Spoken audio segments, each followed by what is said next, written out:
Good morning everybody, welcome to my YouTube channel. আপনি কি বাংলাদেশের বিশ্ব অনুভব করতে প্রস্তুত? আজ আমি আপনাদেরকে দেখাতে চলেছি বাংলাদেশের চট্টগ্রামের প্রাণকেন্দ্র অবস্থিত একটি লুকানো রত্ন সীতাকুণ্ড, যেখানে আপনি একদিনে পাহাড়, চড়াই ও সমুদ্র সবই দেখতে পারবেন। আর এই ভিডিওটা সম্পূর্ণ দেখে আপনারা সীতাকুণ্ড ভ্রমণের একটি পূর্ণ ভার্চুয়াল ট্রিপ অভিজ্ঞতা পাবেন। তো উইদাউট এনি কাইন্ডস অফ কিচ্ছা কাহিনী, let's start from the beginning of this journey.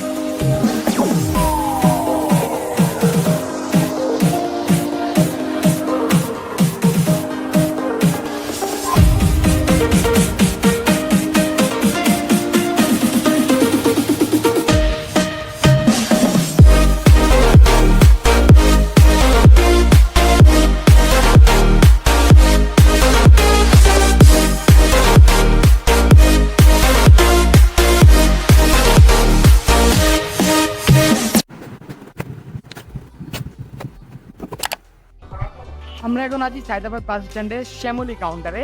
Dhaka থেকে সীতাকুণ্ডের দূরত্ব প্রায় 220 কিলোমিটার। এই 220 কিলোমিটার দূরত্ব পার করার জন্য আপনারা বাস কিংবা ট্রেন ব্যবহার করতে পারেন।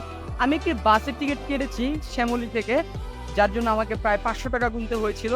আর এই ট্রিপে আমার সাথে আছে আমার আলামিন ভাই এবং শহীদ ভাই। আমরা এখন প্রস্তুত।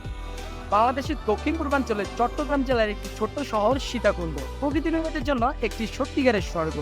শ্বাসরুদ্ধকর জলপ্রপাত বিশিষ্ট ঝর্ণা, সুউচ্চ পাহাড় থেকে প্রাচীন মন্দির, সমুদ্র, ইকো পার্ক সবকিছু আছে এই অঞ্চলটিতে। যেমন প্রস্তুত হয়ে একটি অবিশ্বাস্য ট্রিপের জন্য। মজার ব্যাপার হচ্ছে, আমাদের গাড়ি ছাড়ার কথা 2টায়, বাট এখন অলরেডি 2:30 বেজে গেছে, গাড়ি এখন আসে নাই। আর শ্যামলী পরিবহন আমাকে যে টিকিটটি দিয়েছে সেটা হচ্ছে টাইমস ট্রাভেল লেখা।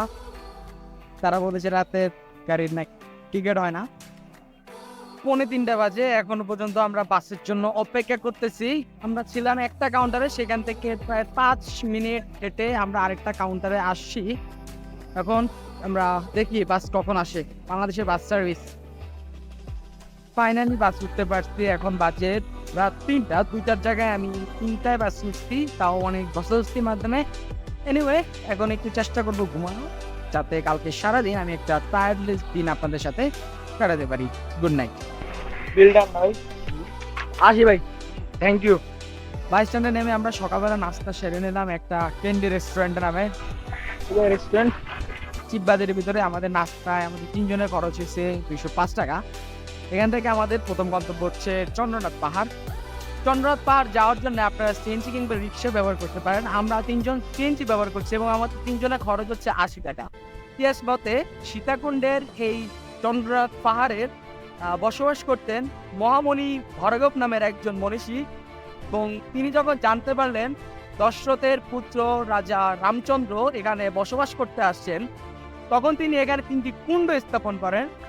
এই 3টি কুণ্ডের ভিতরে একটিতে সীতা, যিনি রামচন্দ্রের স্ত্রী ছিলেন, তিনি এখানে স্নান করেছিলেন এবং তখন থেকেই এই জায়গাটিকে নামকরণ করা হয় সীতাকুণ্ড। এখন সেই সীতাকুণ্ডের কোনো কুণ্ড এখন অবশিষ্ট নেই, কারণ সবগুলোই শুকিয়ে গিয়েছে। স্থানীয়রা সেই জায়গাটিকে প্রোটেক্ট করে রেখেছে।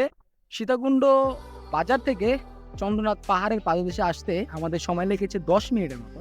তো আমার হাতে দেখতে পাচ্ছেন একটি লাঠিগুলা আমরা 40 টাকা দিয়ে নিয়েছি পার পারসন, এবং লাঠিগুলো যখন ফেরত দেবো তখন তারা আমাদেরকে আরো 20 টাকা ফেরত দেবে। তার মানে লাঠিটির ভাড়া হচ্ছে 20 টাকা।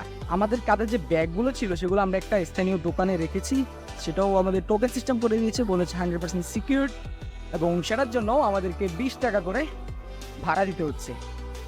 তো আমাদের হাইকিং স্টার্ট হচ্ছে এখান থেকেই। আমাদের এখন গন্তব্য হচ্ছে 1180 ফুট উচ্চতায় এই পাহাড়ের টপ। চন্দ্রনাথ পাহাড়ে ওঠার সময় আপনারা 2টি রাস্তা পাবেন, একটি হচ্ছে মন্দিরের দিকে, আরেকটি হচ্ছে সরাসরি যাবে পাহাড়ের দিকে। আপনারা বাঁ পাশের রাস্তাটি ইউজ করবেন যেটি পাহাড়ের দিকে যায়। এতক্ষণ পর্যন্ত রাস্তাগুলো, পাহাড়ের রাস্তা হচ্ছে পাকা, সামনে নাকি কাদা রাস্তা। এই যে এখানে আসতে মাত্র একটি আমার হাতে কাদা লেগে গেছে। এই রাস্তাটার অবস্থা খুবই খারাপ। এর ভিতরে পার হইতেছে আমাদেরকে, একটু সাবধানে যাবেন আপনারা, জায়গাগুলো খুব পিচ্ছিল। যখন আপনারা যদি বৃষ্টির পরবর্তী সময় আসেন তাহলে অবশ্যই এই দিকে একটু খেয়াল রাখবেন। শুরু করেন। খুবই কষ্টজনক বিষয়।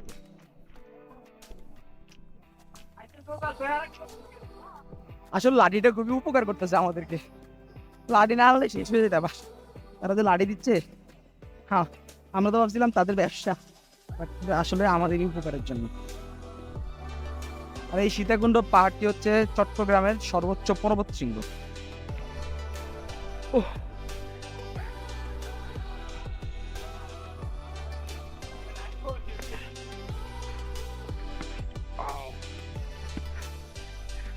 ওয়াও, এখন আমরা চলে আসছি আমাদের প্রথম ভিউ পয়েন্টে। এখানে অলরেডি অনেকে ছবি তুলছে। লেটস গো, আমাদের হাইকিং এখনো শেষ হয় নাই, মাত্র শুরু। ওই দেখেন, তো আমরা আমাদের হাইকিং আবার স্টার্ট করছি এখান থেকে। একবার দেখুন উচ্চতাটা, দেখুন একবার কি পরিমাণ উঁচু, জাস্ট দেখেন।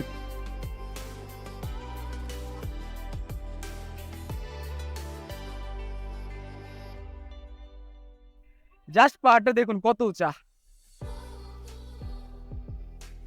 It's totally heavy, very hard, অনেক শক্ত, পুরো পাথরের মতো। জোস, আল্লাহর সৃষ্টি।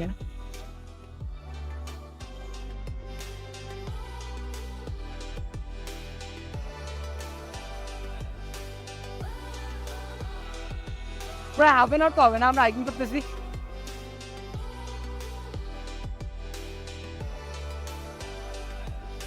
এই জায়গাটা সত্যি খুব অসাধারণ। এটা আমার প্রথম experience, but I can do.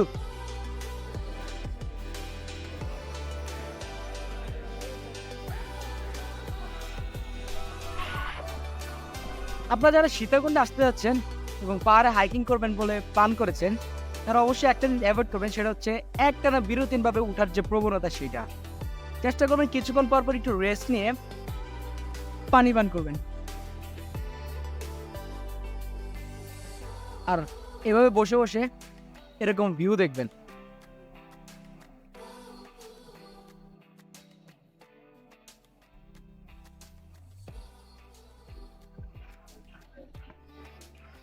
পাহাড়ে উঠতে কষ্ট হবে এটা জানতাম, বাট এতটা কষ্ট হবে তাও ভাবিনি। বাট সেই সব কষ্টগুলো একদম যেখানে এসে থেমে যায়, সেটা হচ্ছে এরকম ভিউ।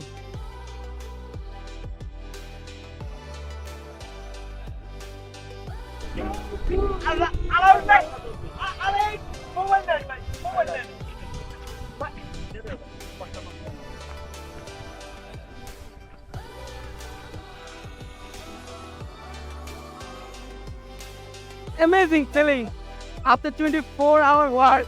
Woo!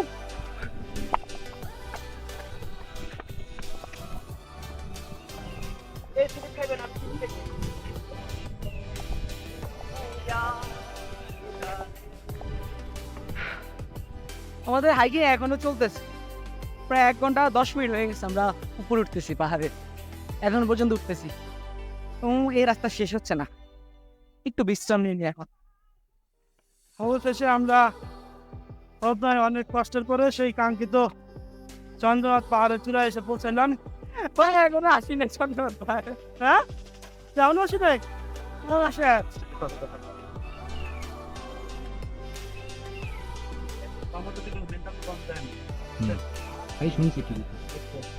আমাদের যাত্রা এখনো শেষ হয় নাই, এখনো আমাদের নিতে হবে। আপনারা কি চন্দ্রনাথ মন্দির দেখতে পাচ্ছেন? এখান থেকে এই মন্দির হচ্ছে আমাদের শেষ গন্তব্য।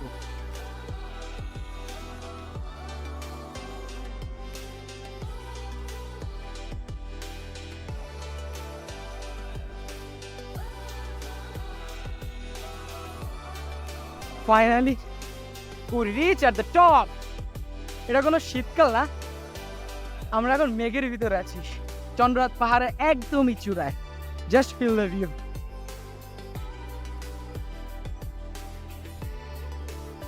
সীতাকুণ্ড শুধু প্রাকৃতিক সৌন্দর্য নয়, একটি সমৃদ্ধ সাংস্কৃতিক।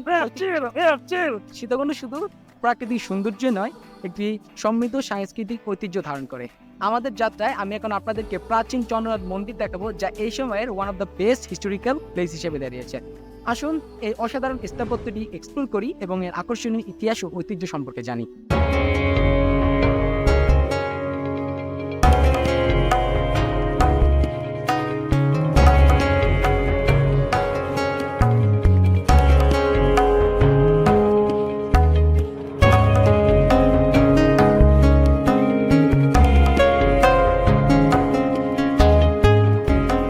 পিছনে যে মন্দিরটি দেখতে পাচ্ছেন এটি হচ্ছে সেই শ্রী শ্রী চন্দ্রনাথ মন্দির। চট্টগ্রাম জেলার সর্বোচ্চ চূড়া চন্দ্রনাথ পাহাড়ের সর্বোচ্চ স্থানে এটির অবস্থান।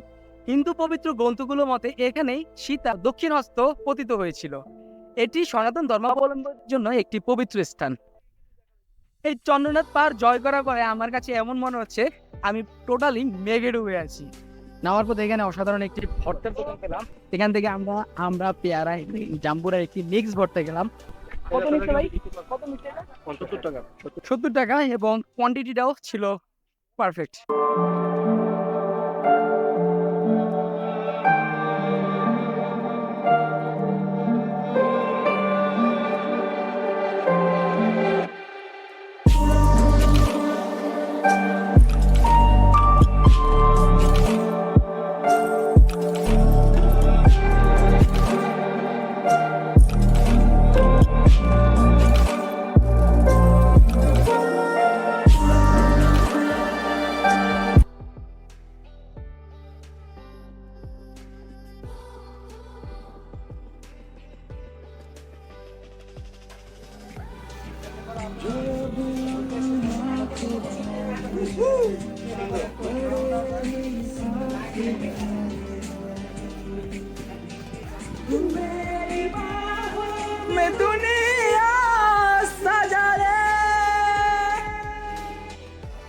জাস্ট একটু আপনাদের তাদের কাজগুলো দেখেন। এই পাহাড় কেটে ইট দিয়ে কি মজবুত ভাবে এই সিঁড়িগুলো বানিয়েছে। এটা প্রায় 800 বছর পূর্বে বানানো হয়েছে।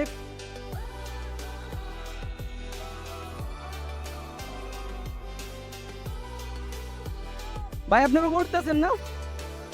Best of luck, best of luck. আমরা মাত্র গিয়ে আসছি। হ্যাঁ আসো। বুঝবে না ঠেলাটা। ভাই খারাপ লাগলে বসে রেস্ট করেন।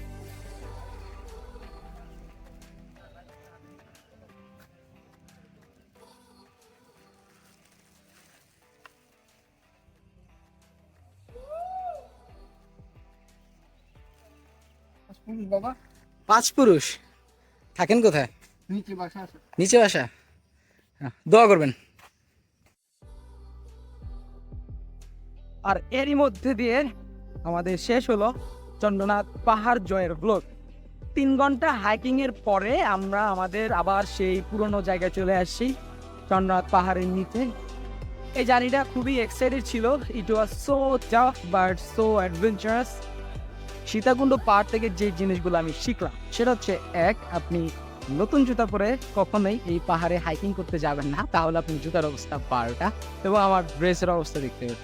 তো আপনারা যারা পরবর্তীতে হাইকিং করার উদ্দেশ্যে এখানে আসছেন তারা অবশ্যই এই দিকটা একটু খেয়াল রাখবেন। পাহাড় থেকে নেমে আমরা আমাদের ব্যাগটা ফেরত নিলাম। সব মালামাল ঠিকঠাক আছে, সিকিউর আছি। এবং এখন আমরা লাঠিটা ফেরত দিয়ে আমাদের পাওনা 20 টাকা নিয়ে আমরা চলে যাব আমাদের পরবর্তী স্টেশনে। এবং এই লাঠিটা ফেটে গেছে, যার জন্য তারা ফেরত দিচ্ছে না। এনিওয়ে, লাঠিটা আসলে আমাদেরকে অনেক উপকার করেছে। Thank you. আসলে সীতাকুণ্ড এত সুন্দর একটা জায়গা, এক ভিডিওতে এই পুরো জায়গাটাকে কভার করা কারো পক্ষে পসিবল না যদি আপনি প্রপারলি ভিডিও তৈরি করতে চান। তাই আমি এই ব্লগটি 2 পার্টে করছি। সো আমার সেকেন্ড পার্টে আমি আপনাদেরকে সীতাকুণ্ডের অন্যান্য ঝর্ণা এবং সমুদ্র বন্দর দেখানোর চেষ্টা করব। আমার ভিডিওটি যদি ভালো লাগে অবশ্যই আমার চ্যানেলটি সাবস্ক্রাইব করুন, লাইক দিন এবং শেয়ার করে ছড়িয়ে দিন সবার কাছে। এবং আমার পরবর্তী ভিডিও যাতে সবার আগে আপনি পান, সাবস্ক্রাইব বাটনের পাশে থাকা বেল আইকনটিও প্রেস করে রাখুন। প্রায় 40 মিনিট পিএনজি দিয়ে জার্নি করার পরে আমরা চলে আসছি সহস্রধারা 2 ঝর্ণার।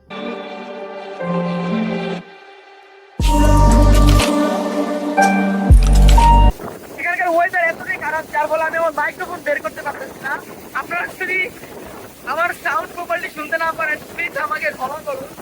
সীতাকুণ্ড বাজার থেকে আমরা সরাসরি চলে আসি গুলিয়াখালী সি বিচ এবং এটি হবে আমাদের আজকের শেষ গন্তব্য।